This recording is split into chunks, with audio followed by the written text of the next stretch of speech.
mencari money politik. Maka kita jangan kasih nama money politik, kasih nama uang bensin. Iya, kalau diterima masjid namanya sumbangan, kalau diterima kiai namanya bisyaro. Udah beres. Kalau banyak sodako. Kalau orang Jawa ya jer besuki mawa. Iya, udah. Enak konsep ini.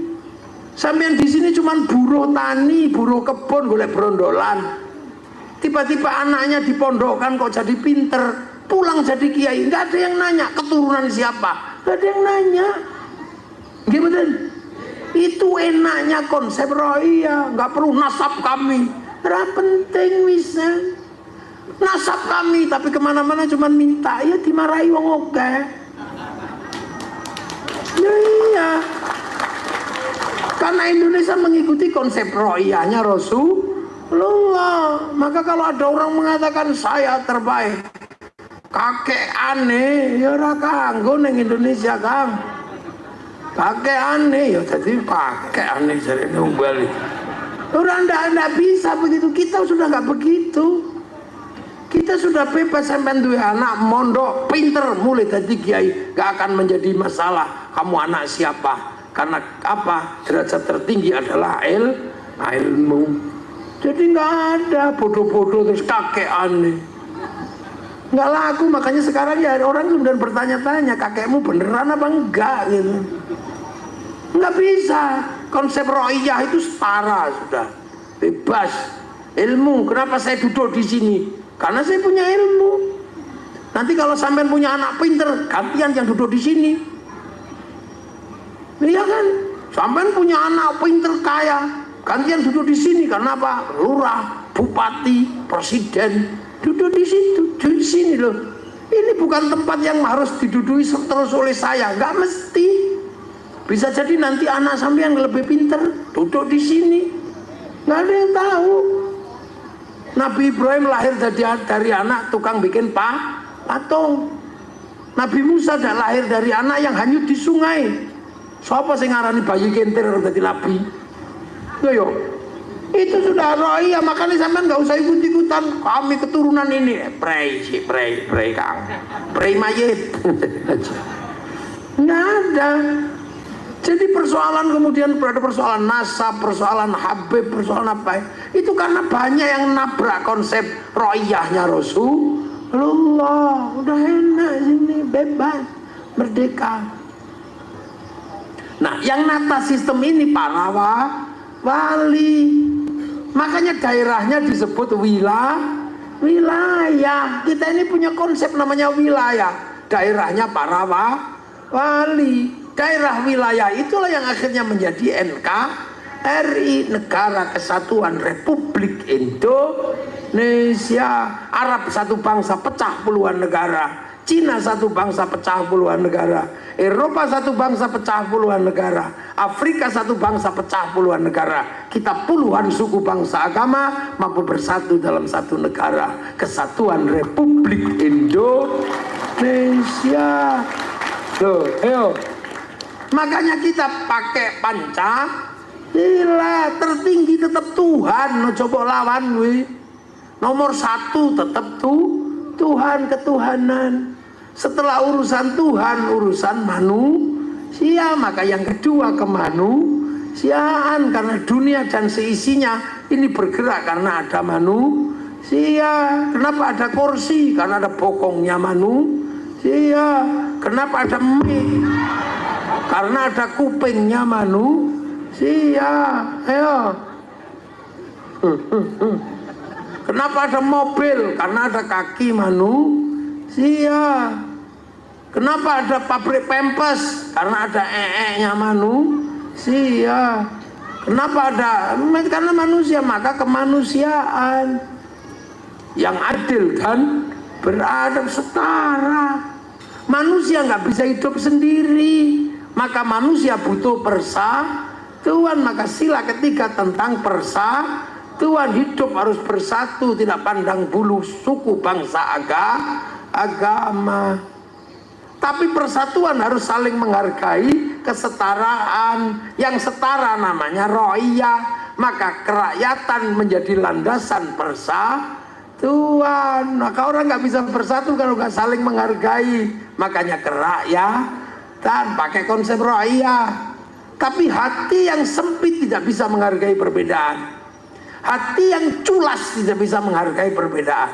Hati yang beku tidak bisa menghadapi perbedaan. Butuh hati yang luas, yang ada nilai-nilai dan pancaran ketuhanan. Makanya kerakyatan hanya bisa dipimpin oleh hikmah. Karena hati yang seperti itu disebut hati yang penuh hikmah.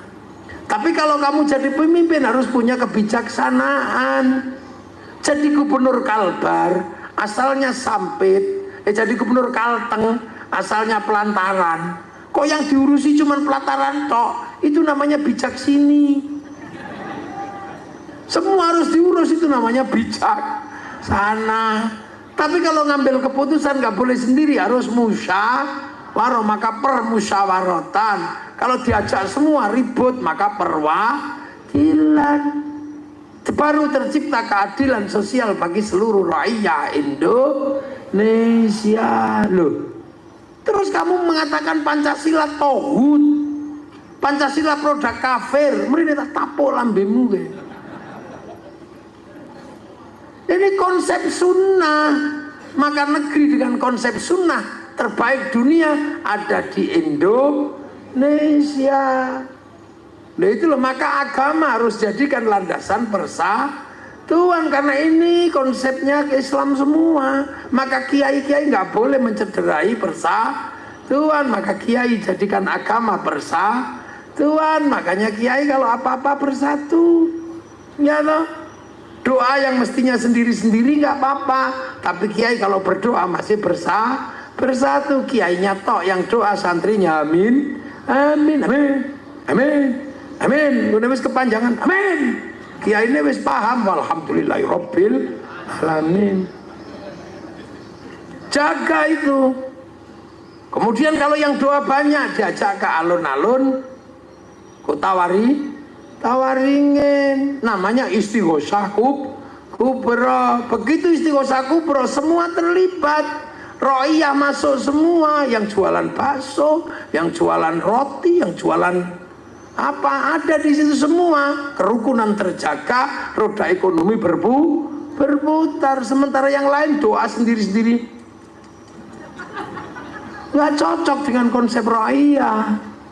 Sholawat ya tadinya sendiri-sendiri. Yang orang yang suka dangdutan. Ya Rasulullah salamun alaik dedeng. Sholawatan karena dia suka dangdut.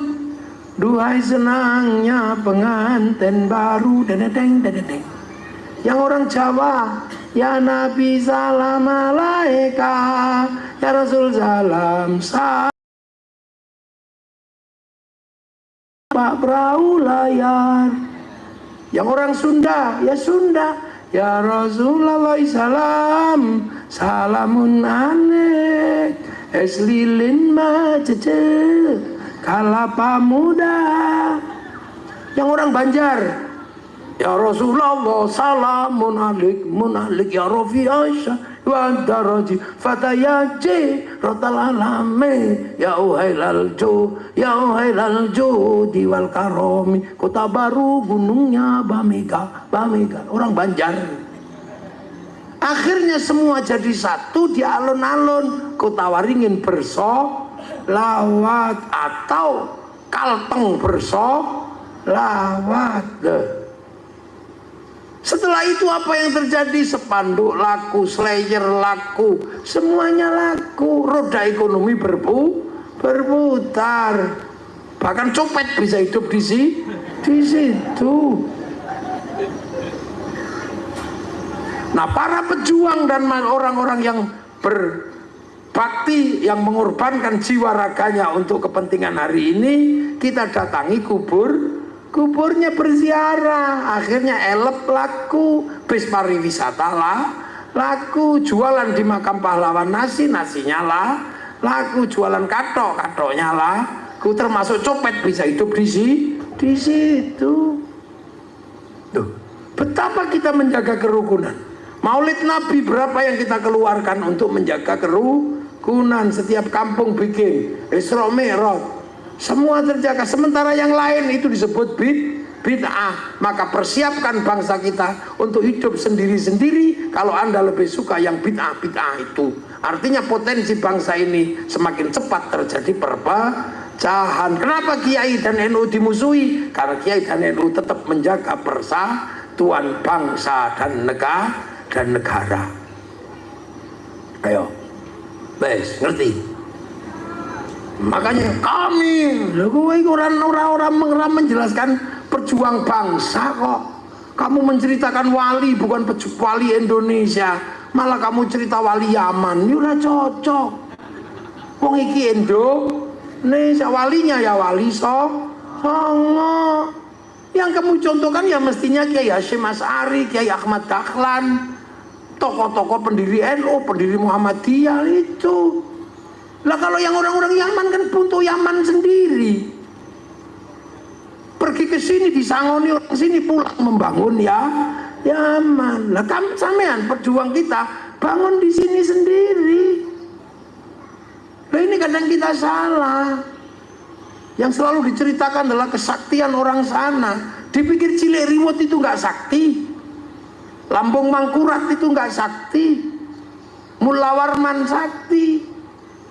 Loh, Pangeran Antasari hebat, Pangeran Suryansah, Pangeran Samudra apa hebat semua. Tapi kita nggak pernah dengar cerita itu. Kita selalu dengar cerita nenek moyang orang lain, dan kita bangga karena bisa bercerita nenek moyang orang. Bisa Isra Mi'raj 70 kali, bangganya kita. Jangan gitu. Saya bukan apa-apa. Kita harus tahu sejarah nenek moyang kita yang hari ini kita nikmati hasilnya perjuangan mereka. Nenek moyang kami memadamkan api neraka. Lah yang ngapain? Wong sesuk nerakane ora saiki. Nenek moyang kami ada orang mati dikasih surat, gak ditanya lagi. Lu jangan begitu. Itu kini bangsa ini ceritakan. Amerika kenapa bangkit? Karena punya kecintaan pada bangsanya. Mulai dari Wild West sampai The Last of the Mohicans diceritakan oleh orang Amerika. Kalah di Vietnam bikin Rambo 1 sampai 6. Kalah dengan Cina bikin American Shaolin, American Kung Fu. Kalah dengan Jepang bikin American Ninja, American Samurai. Bahkan samurai terakhir dari Amerika namanya Tom Cruise dalam The Last Samurai. Orang Cina menceritakan bangsanya nggak ada habisnya. Mulai Sun Gokong sampai Wong Fei Hung. Dia ceritakan mulai ular putih sampai ular hijau. Bangsa Jepang menceritakan bangsanya dari Oshin sampai samurai terakhir, Samurai X dengan tokohnya Rurouni Kenshin. Orang Korea menceritakan bangsanya dari meja makan dan air mata, namanya drakor. Orang-orang Malaysia menceritakan bangsanya lewat Si Upin dan Si Ipin. Jangan sampai Si Upin dan Si Ipin lupa fondasi bangsanya bersama anak-anak India bikinkan tokoh kecil namanya Jerjit. Jangan lupa bahwa di sana ada anak-anak Cina, kenalkan Mei Mei. Jangan lupa di sana ada anak-anak Indonesia, kenalkan Susanti. Pak Harto bikin Aku Cinta Indonesia. Lah sekarang kita pernah nggak kita menceritakan kepada bangsa kita tentang sejarah pahlawan kita? Ketika setiap hari dijejali sejarah orang dan kita bahagia mendengar sejarah orang yang nggak ada hubungannya sama kita. Wali-wali yang nggak pernah bikin wilayah, wali kita bikin wilayah. Kita bangga ada wali bisa mengundurkan pesawat. Fungsinya apa dalam kehidupan? Mengundur ke pesawat malah medeni wong. Kita ini bahagia dengan cerita-cerita yang gak ada hubungannya dengan kebangkitan sebuah bangsa. Ayo, anak-anak kita itu sekolah, besok pinter. Kalau pinter pasti bikin sesuatu. Kita harus beli karyanya. Kalau kita nggak punya kebanggaan pada bangsa, nggak mungkin kita beli karyanya. Makanya bangsa ini harus bangkit. Kita nggak boleh berhenti. Siapa yang akan ngelola sawit? Siapa yang akan ngelola tambak? Siapa yang akan ngelola semuanya? Orang sana nggak mungkin, tetap anak kita sendiri. Dan itu mesti berhubungan dengan apa? Dengan kebanggaan pada bangsa dan negara Indonesia. Saya nggak boleh menyepelekan merah putih yang sekarang dikibarkan. Kita punya merah putih itu dulu korbannya nyawa.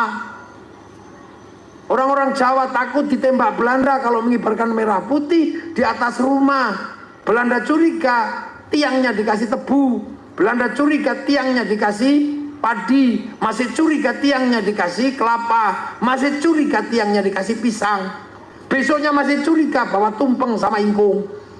Tumpeng ingkungnya habis, padi mengering, pisang rontok, kelapa mengering, tebu mengering. Yang tersisa tinggal merah putih di dada kami, anak-anak Indonesia.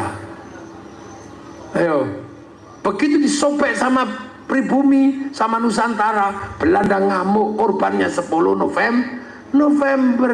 Yang berjuang nenek moyang kita. Tahu-tahu ada orang datang tanpa sebab dari mana, merah putih bikinan kakek kami. Kakekmu yang mana?